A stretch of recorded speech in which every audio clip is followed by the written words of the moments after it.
Bugün biraz riskli bir yere gireceğiz. Daenerys Targaryen'in hikayesini klasik kurtarıcı kraliçe okumasından çıkarıp Armageddon, Mahşer'in 4 atlısı, Sahte Mesih, Deccal eksenine çekeceğiz. Yani şu soruyu soracağız. Eğer Jon Snow kitapların gerçek Mesih kurtarıcı figürü ise, Dany aslında bu dünya sahte Mesih mi? Haliyle kıyameti başlatmak için yazılmış bir Deccal figür olabilir mi? Bu videoda Mahşer'in 4 atlısını ve İnci'deki beyaz at sahte Mesih tartışmasını, Martin'in Ted Williams etkisini ve sahte ulak motifini, Daenerys'in yolculuğuna gömülen kırmızı aygır, solgun kısrak, siyah at, beyaz at sembollerini, Azor Ahai'ye vaat edilen prens hikayetinin bilerek ters yüz edilmesini ve Jon Snow'un gerçek kurtarıcı yapan yapı taşlarını adım adım sadece kitaba dayanarak konuşacağız. Elbette başlamadan önce her zamanki gibi küçük bir hatırlatma. Bu kanal bir topluluk arkadaşlar. Tek başına bir yere varamaz. Her üye ve her abone bu hikayenin canlı bir parçası olarak kanalın büyümesine katkı sağlayabilir ya tam tersini de başarabilir. Bu vesileyle desteğini sunanlara çok teşekkür ederim. Sadece kanala üye katılım sağlayarak destek sağlamak zorunda tabii ki de değilsiniz. Abone değilseniz lütfen aramıza katılın. Videoyu beğenin ve paylaşın. Zil sekmesini de açmayı unutmayın. Elbette yorumlarınızı beklerim. Çünkü bu kanal ancak bu şekilde birlikte büyür. Şimdi başlayabiliriz. Kısaca Mahşer'in 4 atlısından bahsedecek olursak. Vahiy kitabında klasik 4 şunlardır. Bir tane beyaz atımız var. Çoğunlukla fetih, zafer ama bazı yorumlarda Mesih olarak yorumlanır. Başka yorumlarda sahte Mesih, Deccal olarak da yorumlanıyor. Tarihte birçok farklı şekilde yorumlandığı için gerçek yorumu şudur demek pek mümkün olmasa da Mahşer'in alameti olarak tabir edilen 4 attan bahsedip de içlerinden birinin gerçek Mesih kurtarıcı olması bağlamsal açıdan çok uymuyor bence. Dikkat ederseniz kalan 3 atlı da kötü şeyler salıyor dünyaya. Bu sebeple sahte Mesih Deccal yorumunun daha doğru bir okuma olduğu görüşündeyim. Kanımca Martin de bu yorumu kullanıyor. İkincisi kırmızı at ya da kızıl at. Savaş ve kan temsilidir. Yeryüzünde savaşlar başlayıp kan döküleceğinin haberini verir. Üçüncüsü ise siyah at, kıtlık ve ekonomik çöküştür. Dördüncüsü solgun at, ölüm ve salgındır.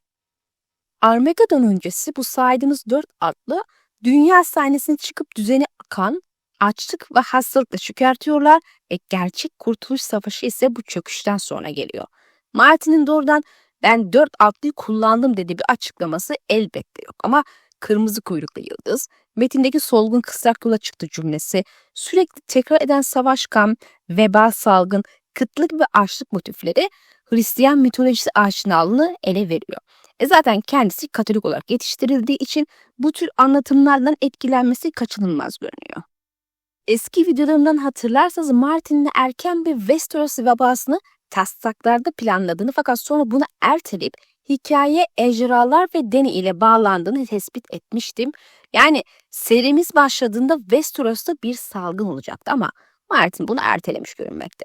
Bana göre hali hazırda Essos'ta başlayan ve aslında Dany'nin de istemeden de olsa ön ayak olduğu kanlı ishal salgını hali hazırda Miren'de bile iki tarafta kendini gösteriyor. Dany orduluğunu alıp yola çıktığında bu salgını Westeros'a taşıyacak.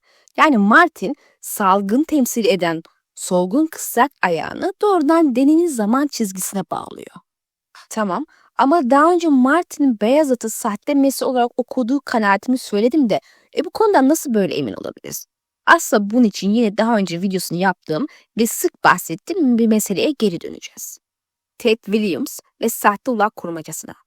Evvelden uzun uzun anlattığım gibi Martin, Ted Williams'ın Memory, Sorrow ve Thorn serisini Buz ve Ateş'in temel ilhamı olarak açıkça kabul ediyor. Williams'ın serisinde kehanetler, kutsal kılıçlar, seçilmiş kahramanlar var ama bunların içinde yanlış okunan, yanlış yönlendiren sahte ulak figürleri çok kritik. Martin bu seriyi okuyunca çok seviyor ve o olmasaydı Asyof'u yazamayacağını itiraf ediyor. Seride Ted Williams'ın serisinden birçok ilham noktası var. Karakterler dahil. Misal Stannis ve Renly arasındaki savaş bile Ted Williams'ın serisindeki iki kardeşin savaşından ilhamdır. Şimdi anlatacaklarım Ted'in serisini okumamış ve okumak isteyecekler için spoiler olacak uyarmalı demeyin. Seri Austin Art kıtasında ölümsüz City'ler, insan krallıkları ve fırtına kralı Ineluki arasındaki savaşı anlatıyor. Bütün olayların merkezinde de 3 efsanevi kılıç var. Meori, Zoro ve Thorn. Bu 3 kılıç dünyayı kurtaracak kutsal silahlar gibi anlatılan bir kehanet tarafından çerçeveleniyor. Serinin içindeki kehanet kitabının adı Kılıçların Yazgısı, yazarı da Deli Rahip Nises isimli biri. Bu kitapta seri boyunca tekrar alıntılanan şiirsel bir kehanet var.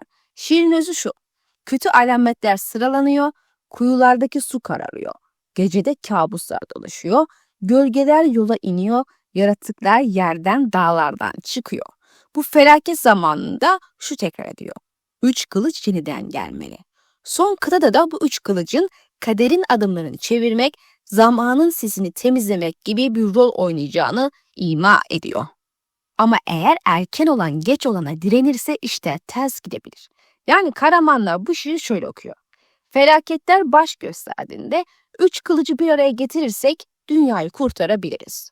Tabi zaman içinde karakterlerden biri olan ki bizim Tyrion'a denk gelen Cüce Binabik, 3 kılıçta muazzam bir enerji biriktiğini, bu kehanetin ve rüya görüntülerini insanlara rüya yolu üzerinden gösterildiğini ama rüya yolunun düşman tarafından kirletildiğini söylüyor.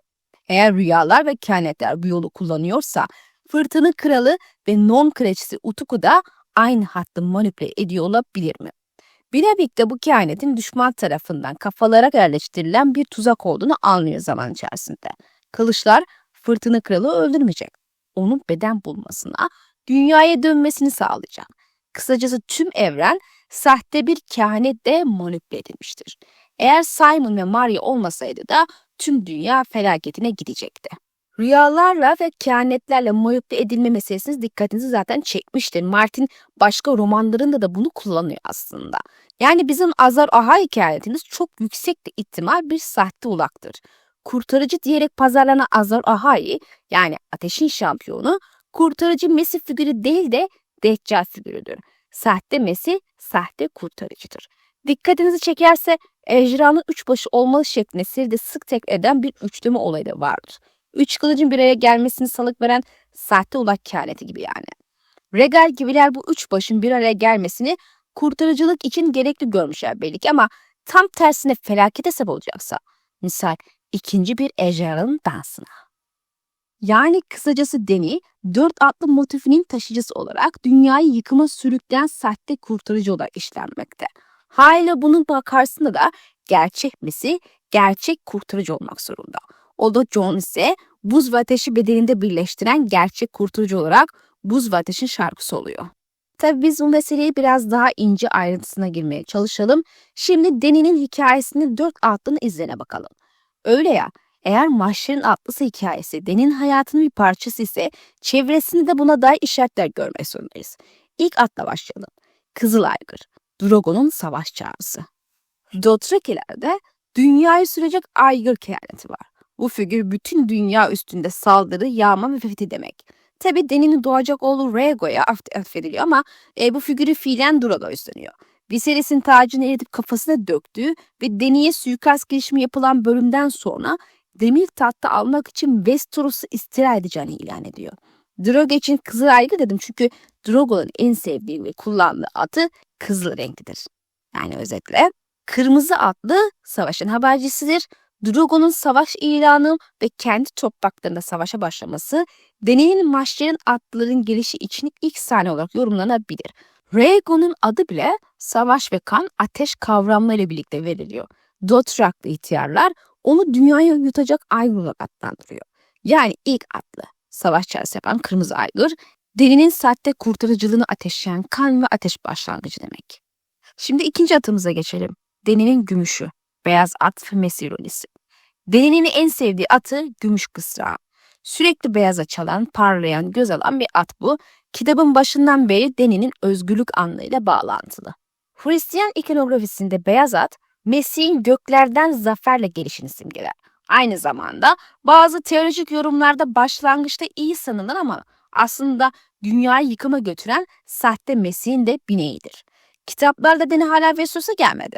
O beyaz atla batıya giriş sahnesini görmedik ama Martin 4 atlı motifini Dany'nin yolculuğuna parça parça serpmiş durumda. Beyaz at neşittir, nihai istilanın başlangıç işareti olarak beklemekte. İsterseniz Ted'in serisindeki Fırtına Kralı olan benzerliğinde vurgu yapalım. Bunun için malum kitaptan bir alıntımız olacak. Austin Ard'ın ölümsüz sitleri arasında hükümdar ailenin iki oğlundan daha çok sevilen ve hayran olunan yoktur.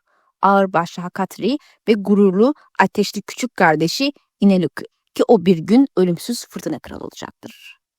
Hakatri, Ineluki'nin büyük ağabeyi, onun yüzünden sakatlanıyor ama o insan müttefiklerini suçlayarak onlardan nefret eden hale geliyor. Suçluluk ve nefretle gitgide karanlığa gömülüyor. Taslaklarda Viserys bir sebeple Drogo tarafından öldürülüyordu ve daha sonra Dany de ağabeyinin intikamı için kocasını öldürüyordu. Muhtemelen bu eylem tam olarak Ineluki ve ağabey arasındaki yaşananlardan ilhamla kurgulandı. Çünkü fırtına kralına dönüşmesinde ilk basamak taşı ağabey ile yaşadıkları olmuş gibi görünüyor. Zamanla insanlar City ile savaşmaya başlıyor, şehirler düşüyor derken Ineluki'nin son dönüşümü burada tamamlanıyor. Bu olumsuzluklar falan onu çıldırtma noktasına getiriyor. Karanlık büyülerle halkını dahi yakma pahasına bir güç kullanıp insanları öldürüyor. Dany'nin geleceği için öngördüklerimiz düşünüldüğünde ciddi bir benzerlik görebilirsiniz. Fırtına Kralı aslında halkını ve topraklarını işgalcilerden kurtarmak istiyordu. Onlardan nefret ediyordu ve sonunda bu nefret onu iyi bir figürden karanlık bir figüre dönüştürdü. Sözüm ona halkını kurtaracak bir kurtarıcı olacaktı. Ede de işte bu noktada sahte kurtarıcı rolünü üstleniyor ki Essos'taki köleleri serbest bırakma tutkusu onda zaten kurtarıcı psikolojisinin tohumunu attı. Mokor'a da gelip sen kurtarıcısın diye telkin verdiğinde daha da bu psikolojiye batacak ama kendi trajedileri de onu gitgide karanlığa yönlendirecek. Sonunda sahte bir kurtarıcı Mesih figürüne dönüşecek. Hatırlatmak isterim ki Dany Ejderha Kayası'nda fırtınalı bir zamanda doğdu. Bu sebeple ona Fırtına Doğan lakabı takılıyor. Aynı Ted'in serisindeki Fırtına Kral lakabını alan Ineluki gibi. Şimdi bir diğer kısrak olan Solgun Kısrağa bakalım. Miren vebası ve Dany'nin taşıdığı ölüm. Burada artık direkt metne aslında biliyoruz. 5. kitapta Miren'deki salgın herkesin ağzında tek bir isim alınıyor. Solgun Kısrak. Dany de bizzat Kuveyti'nin kehanetinde bundan uyarıldığını hatırlıyor. Martin'in ilk taslağında Westeros'ta başlamasını planladığı ve Bison versiyonda Dany ve ejderhalar dönemine kaydırması bu ölümü Dany'nin zaman çizgisine dolaylı da olsa Dany'nin getirdiği sonuçlara bağlamak içindir. Yani Solgun Kısrak Dany'nin kurtarıcılık iddiasıyla açtığı savaşın gölgesinde yayılıyor. Özellikle Kurtuluş Vardi'nin arka planında ölüm, hastalık ve sistem çöküşü var. Son atımız Siyah At, açlık, çöküş ve Drogo'nun gölgesi. Siyah At, vahide kıtlık ve ekonomik çöküş temsil eder. Dany'nin öyküsüne birebir Siyah Atlet isimlenen bir hayvanımız tabii ki yok ama sembol düzeyinde birkaç katman üst üste biniyor. Drogo'nun rengi siyahtır. Uçtuğu her yerde tarlalar, sürüler, çocuklar yanıyor. Astapor, Yunkai, Miren hattında Dany'nin yürüyüşü kölelik düzenini kırarken şehirlerin ekonomisini de parçalıyor. Yağma, iç savaş, sabotaj, kıtlık. Westeros'a geçmeden önce bile Dany, geçtiği yerlerde ekmek ve düzen sağlayan kişi olmaktan çok eski düzeni yakıp yere ne koyacağını bilmeyen bir Fatih gibi duruyor. Yani Siyah burada doğrudan bir at değil, doğru. Dany'nin ejderhaların gölgesi ve 7 krallığa yayılacak açlık kaos potansiyelidir. Kırmızı At savaşın çağrısıysa Siyah At savaşın uzun vadeli faturası diyebiliriz. Kitaplarda ejderhaları sembolik ve okumakla Azor Ahai hikayesindeki Kızıl Kılıç'a benzetilmiş hatırlarsınız. Yani ejderha ve sembolik benzetmeler zaten yapılan bir şey. Tabi 3 kısran üstüne dönç kısran at yeni ejderha olmasını bir parça zorlama olarak da görebilirsiniz. Ne de unutmayın ki daha gelmesi umulan 2 kitap daha var. Bakarsınız siyah bir aygır ortaya çıkabilir Dany hikayesinde. Martin röportajlarında kehanetleri hileli ve kolay yorumlanamaz şeyler olduğunu ifade etmişti. Hatta kitaplarda da bunu ara sıra gözümüze sokuyordu. Onun tabiriyle kehanetler çift tarafı, iki ucu yani keskin bir kılıçtır. Çok dikkatli kullanmanız gerekir. Kitaba derinlik ve ilgi katabilir ama çok kelimesine çok kolay da olmamalılar. Kehanetleri okurun beklentisiyle oynamak, gizem yaratmak, yanlış yorumları göstermek ve karakterleri hataya sürüklemek için kullanmakta. Gerçekten de kitaplarda kehanetler yanlış yorumlanıyor. Eksik parçalarla okunuyor. Okuyan kişinin kendi arzularını yansıtıyor ya da korkularını. Yani Azar Ahai vaat edilmiş prens kehaneti de okuyucu için değil, evren içindeki karakterleri yanlış yönlendirmek için tasarlanmış durumda. Güvenilmez anlatıcı tekniği yüzünden de okuyucular da yanlış yönlendiriliyor. Bu sebeple her daim kehanetlerin ilk yorumlanmasını %99 yanlış diye sizleri hep uyarıyorum. Örneğin Azar Ahai için kahraman denir ama uzun geceye sebep olan olaylara bakarsak bu insanlığı cezalandırmak içindir, çünkü insanlık tabiri caizse sapıtmıştır, yoldan sapmıştır.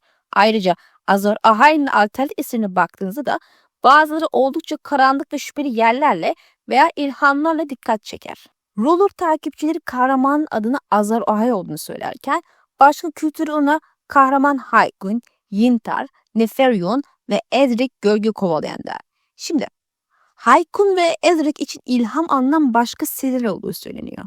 Edric gölge kovalayan ismi Michael Moorcock'un meşhur Edric of Marylebone destanında çok bariz bir gönderme gibi duruyor. Edric ve Edric isimlerinin benzerliği malumunuz. Şimdi Haykun ismi de Edric'in kuzeni ve rakibi olan Irikun'da çok benziyor.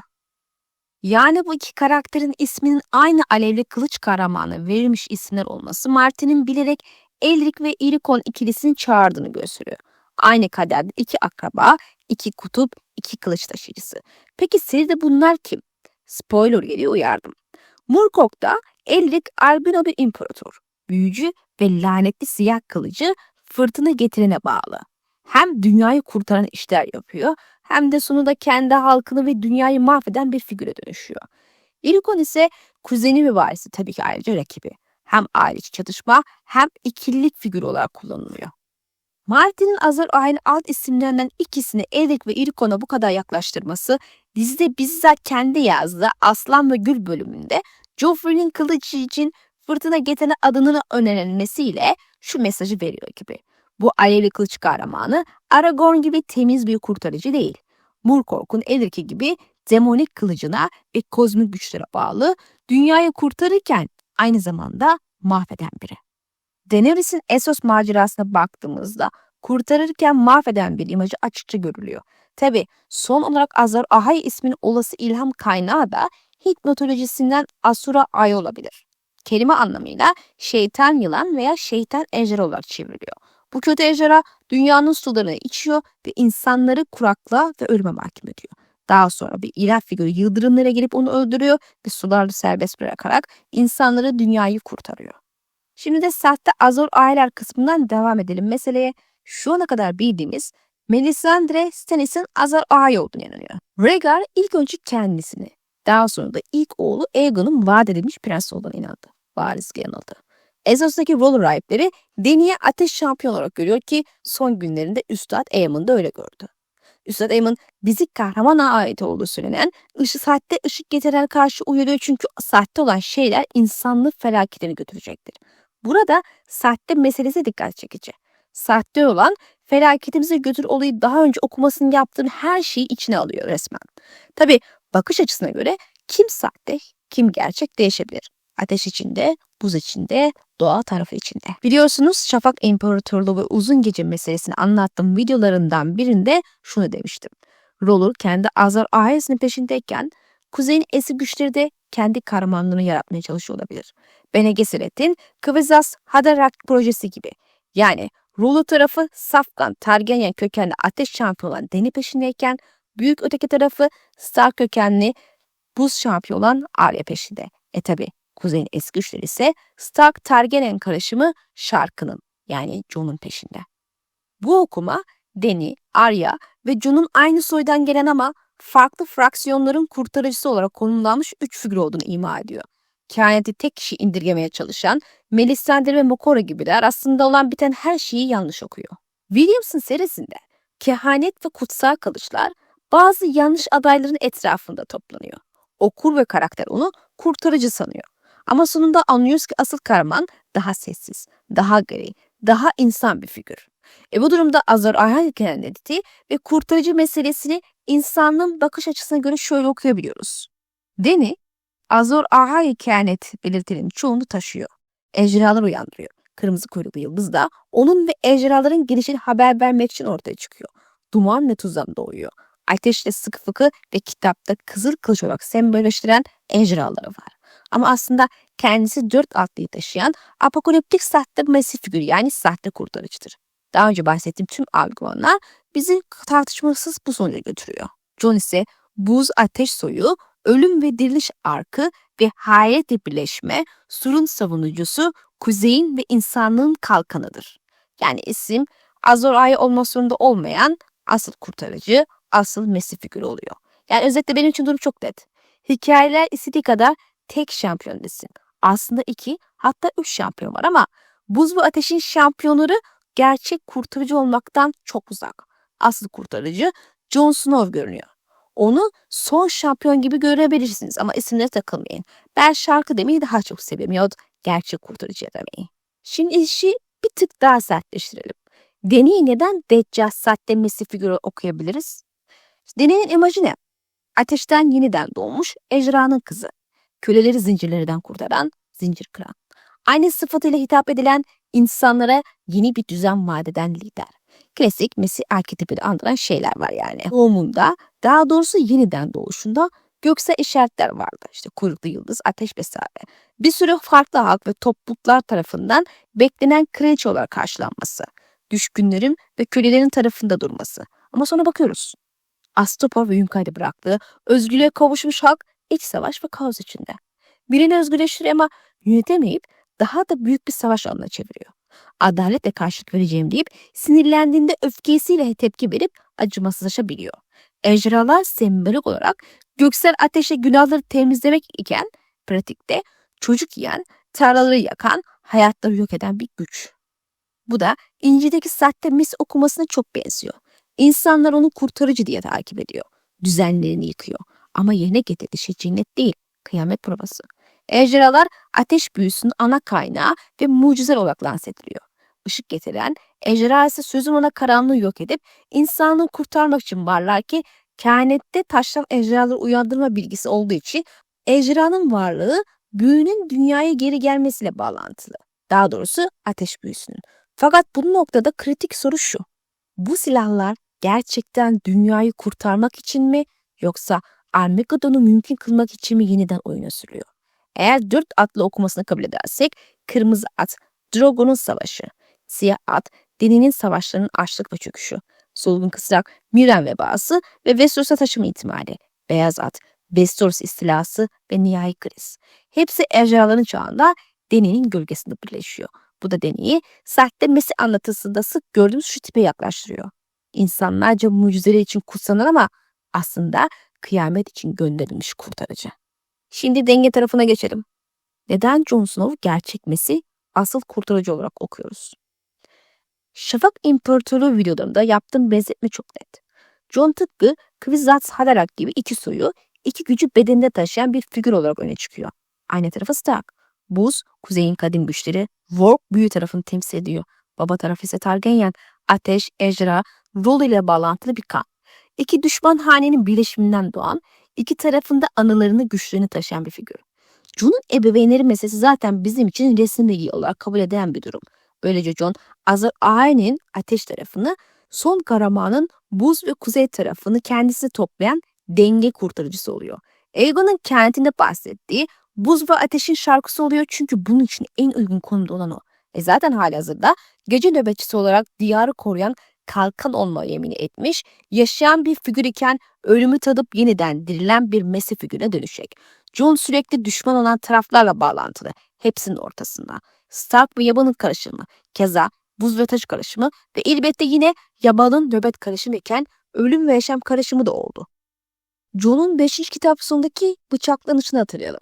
Karda kan içinde yatıyor ve bu onun bakış açısından gece nöbetçilerin ihaneti olarak yorumlanacaktır. Bu da Mesih'e ihanet eden Yahuda durumunu anımsatıyor. Benim Jon Snow hayalet videolarını detaylandırdığım gibi muhtemelen ruh olarak hayaletin içine sıçrayışın ardından sonrasında bedene geri dönüş gerçekleşecek. Eğer bu 3 gün sonra olacak ise bu ayrıntı klasik Mesih'in ölmesi ve 3 gün sonra dirilmesi anlatısına benzeyecektir. Neticede benim her zaman söylediğim gibi Azor Ahai ve benzeri ünvanları kimin aldığının önemi yok. Önemli olan kimin dünyayı gerçekten kurtaracağıdır. Ve bu noktada anlatı Jon Dayne'e ağırlık koyuyor. Sahte mesihler genelde büyük laflarla konuşur. Kendini dünyaya armağan gibi görür. Kitleleri kendine bağlar. John ise içindeki hırsları bastırarak hep daha azını ister, lord olmak bile istemez. Gücü kişisel hırsı için değil, görev duygusuyla kullanır. Çocukların, köylülerin, yabanılların, pişlerin, adam yerine koyulmayanların tarafındadır. John'un iç sesi sürekli sorgulayan, tereddüt eden, kendini suçlayan bir iç ses iken, Mesih arketipinin sağlık versiyonunda bu çok önemlidir. Kendini ilah değil, sorumluluk taşıyan insan olarak gören kurtarıcı. Deni ile en net zıtlık da burada. Deni'nin iç sesi giderek benim hakkım, ben kraliçeyim tarafına kayarken, John'un iç sesi ben kimim ki dünyanın kaderini seçiyorum tarafına sıkışıyor. Şu ana kadar anlattıklarımızı birleştirip kısaca özetlersek. Kırmızı at, Drogo'nun savaş çağrısı, Rhaego kehaneti, Kırmızı Yıldız, kan, ateş savaşın habercisiyken, Siyah at, Deni'nin fetihlerinin yarattığı açlık, çöküş ve ejderhanın gölgesi, solgun kısrak, Miren vebası, Deni'nin siyasi kararların yan ürünü Westeros'a taşıma potansiyeliyken, beyaz gümüş at, insanlarca kurtarıcı kraliçenin gelişi olarak okunacak ama aslında Armageddon'un başlangıç stili olacak. Yani Deni, insanların gözüne zincir kıran, köle özgürleştiren bir Mesih. Ama Martin'in tadını çıkara çıkara yazdığı ters yüzlerde 4 atlı taşıyan sahte kurtarıcı. Jon ise buz ateş soyunu kendine birleştiriyor, ölüm ve diriliş deneyimiyle Mesih arketipini tamamlıyor, kuzeyin eski güçleri ve belki de Roller kentlerin gerçek hedefi oluyor ama adı illa Azor Ahai yahut vaat edilmiş prens olmak zorunda değil. Martin'in gri ahlak seviyesi düşününce final büyük ihtimalle şöyle bir yere varacak. Deni kendi açısından samimi ama yıkıcı olan bir dünyayı kurtarma yoluna gelecek. Bu yol Westeros'u 4 atlıya açacak. Savaş, kıtlık, salgın ve nihayet uzun gece. Hatta ejderhanın 3 başının bir araya gelmesi. Gelsin diye uğraşanların umduğunun aksine daha fazla savaşa ve felakete sebep olacak. Jon ise hem Deni'den gelen tehdidi hem de ötekilerden gelen gerçek kozmik tehdidi dengelemek zorunda kalacak. Yani karşımızdaki aslında şu. Armageddon'u başlatan ejderhalı sahte Mesih Deni, Armageddon'dan arta kalan dünyayı kurtarmaya çalışan kurt sürüsüyle gerçek Mesih Jon. Peki siz ne düşünüyorsunuz? Yorumlarda paylaşın. Bir sonraki videoda görüşmek dileğiyle. Allah'a emanet olun.